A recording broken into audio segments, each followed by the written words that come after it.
Welcome to this online interview by Project Cargo Weekly. Our special guest of honor today is Mr. Paul Lobas. He's the director and partner of ITN Logistics in Canada, a very big country in North America. First and foremost, Paul, very welcome to this interview. Happy to be here, Bo. Thank you for the invitation. You are most welcome. Good that we managed it in spite of the time difference, eh? Yes, that's true. Right. So as with all my interviewees, or accused, I should say, I always give them a chance to defend themselves first and tell our viewers and readers around the world how they actually got into shipping in the first place. I mean, how come you chose this career, Paul? Please tell us.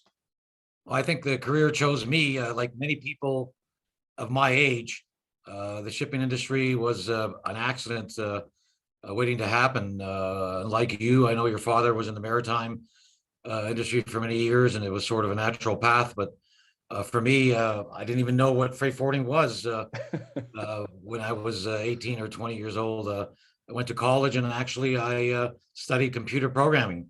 And as life turns out, the first big contract that the software company got when I was hired was for a customs broker freight forwarder in Toronto, Canada. Okay.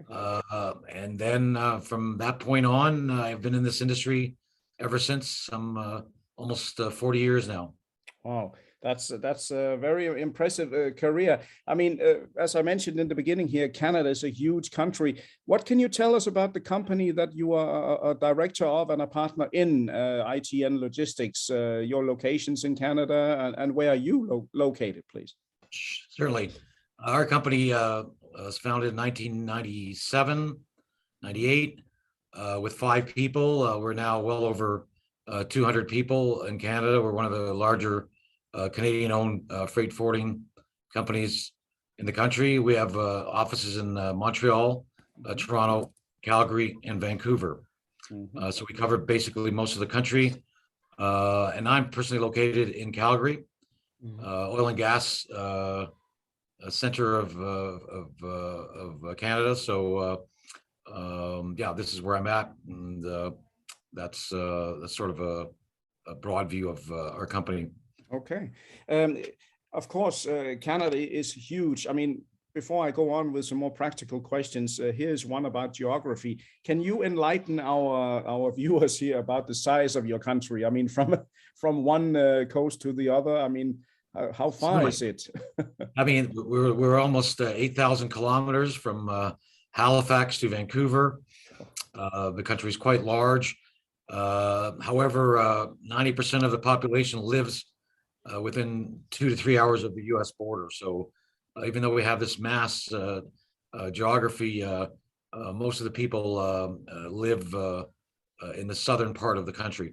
Right. So, but it is the distances are quite large, quite long. Yeah, the logistics challenges are definitely there. But we have a very good infrastructure in Canada. So whether it's over the road or multimodal rail, we were able to make it work. Yeah. Are you having experience generally, Paul, with handling project cargoes? And if so, can you mention some of the projects you've been involved in your big, huge country? Yes, we do quite a few projects in Eastern Canada, Toronto, and Eastern Canada primarily. We are doing industrial projects and doing a lot of mining equipment as well, because a lot of the mining head offices are in the Toronto area. That's right, yeah. Out west here in Calgary, it's mainly oil and gas. We have the oil fields, oil sands in the northern part of Alberta. And over the last 20 years, we've done quite a few major projects, primarily import projects to the oil sands from Asia, Indonesia, India, even Texas. Quite a lot of oversized out of gauge cargo that are required for the oil sands up there. Back in the mid 2000s, I would say between 2007 and 2016, I think the oil companies spent well over $90 billion in new facilities. Right. which required, I mean, most of the equipment came from overseas because the fabrication facilities in Alberta just, they were booked for the next 3 years. Right. So a lot of the equipment came in, and a lot of challenges came with that. They were very interesting and very fun to manage. Not without their headaches, but certainly very challenging, but and rewarding. Right. I can see that you're a fully fledged freight forwarding company. I know you also have a sizable air freight division, and basically anyone who has something to do with Canada in and out definitely can get a good solution from ITN by the looks of it. I've only heard good words about your company in the market. How would you say, when now you mention oil sands, you know, everyone talks about renewable and wind power and so on. There's not a risk that the oil sands, or let's say the oil exploration, will be diminished and it'll stop, or how is the energy situation in your country? I think we still have a bit of a runway to go with oil. The world is not going to turn off oil just like that. I think there's 15, 20 years, if not more, that where oil is still required. Yeah. Certainly the oil companies are trying to go green like everybody else and reduce their footprint, their carbon footprint. It'll take time, but I mean, I see they're putting a lot of investment in this area. But I think the world is still relying on oil and will rely on oil development for some years to come. Right. But with the local economy here in Alberta, Calgary, where I am, the government is pushing for diversification. So there's a lot happening to attract other business, green related business, etc. So it's a good thing that we are diversifying to get ready for the inevitable change. But I think oil will still be required for some time to come. So the nearest, let's say, seaport to you would be Vancouver, right? Correct, Vancouver. So obviously most of our cargo coming from Asia, Southeast Asia, comes through the port of Vancouver or the port of Prince Rupert. And then the cargo will get railed to other major cities in Canada: Edmonton, Calgary, Toronto, Montreal, from these two ports. Right. Anything coming from the other side of the world, Europe, etc., Africa, Middle East, will come through the port of Halifax or the port of Montreal. Right. And again, the rail is heavily utilized. Containers will move by rail to the major cities like Toronto, Calgary, Edmonton, Vancouver, Winnipeg. Right. So that's sort of the standard process for containerized cargo. Right. One thing that I think have many people perhaps don't know, correct me if I'm wrong, I believe Toronto is one of the most diverse mega cities of the world. Would that also mean that you have a lot of trade with various countries around the world? I mean, since you are in many ways a real, let's say, immigrant nation, I suppose Toronto as such is one of the most international places to be. Absolutely. Toronto is very much a melting pot with diverse ethnicities, and we do business with many countries around the world. Right. It's surprising how many countries we're doing business with, and depending on the sector, whether it's food, clothing, mining equipment, all of that. There's many opportunities for trade with many countries around the world. Yeah. Can you also do the US Midwest is, of course, a market for certain people. Sometimes you can do transshipment, I suppose.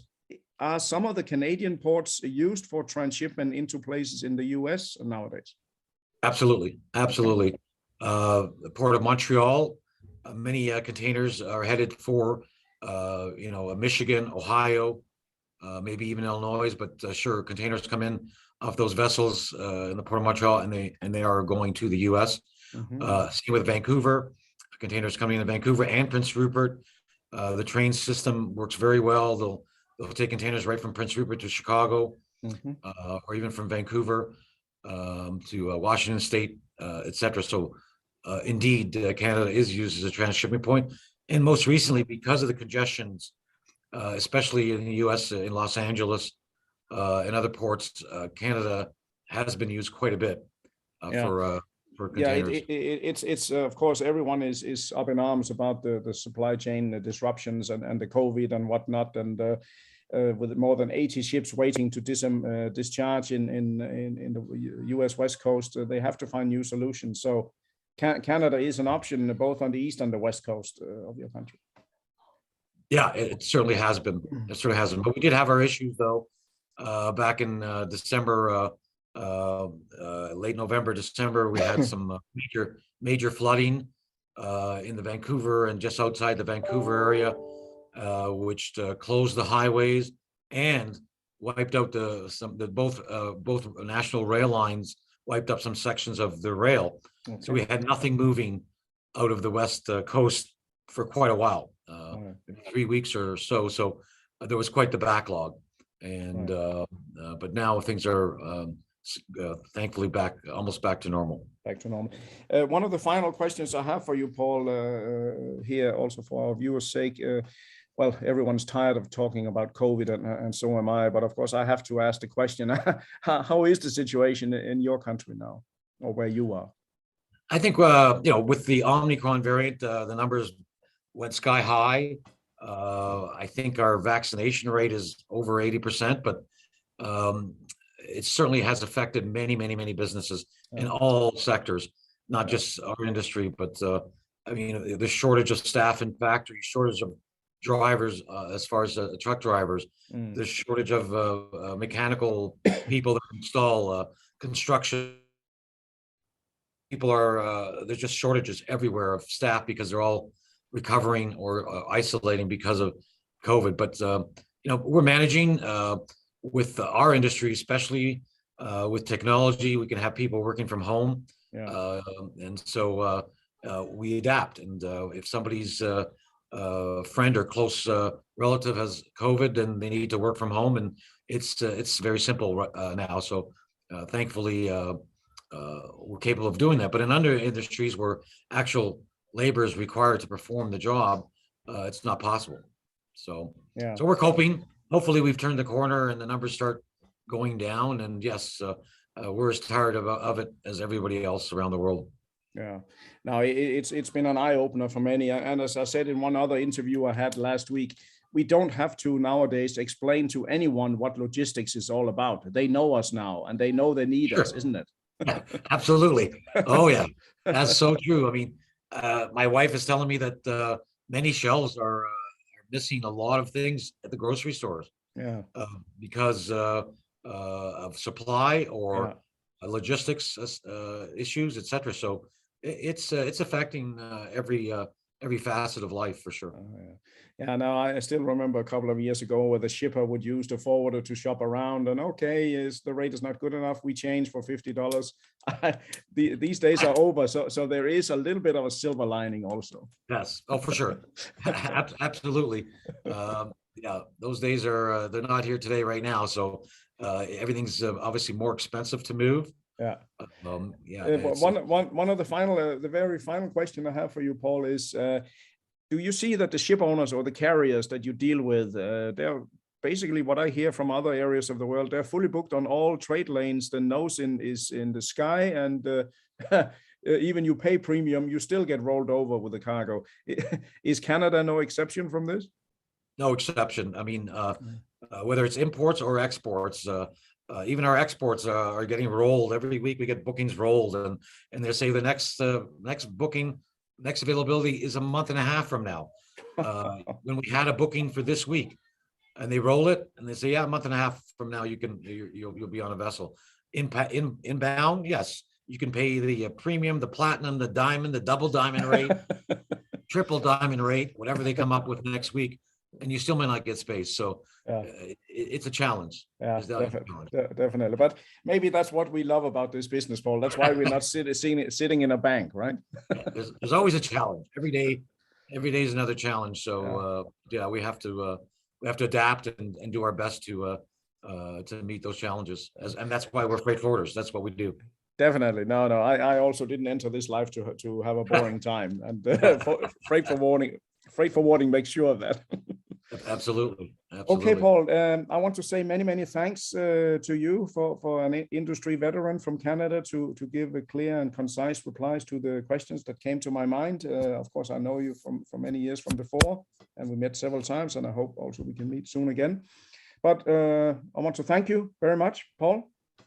Thank you, Bo, very much for this interview, and thanks for all you do, and keep up the good work with your weekly newsletter. It's great. It's a great read, and we keep looking forward to hopefully seeing each other in person sooner rather than later. You can count on that. Thank you, Paul. And to all our viewers, listeners, readers in around the world, this was yet another exclusive interview by Project Cargo Weekly. Our special guest of honor has been Mr. Paul Lobas, director and partner of ITN Logistics, a very well-known and reputable company in Canada. Stay tuned for more interviews in the near future. Thank you.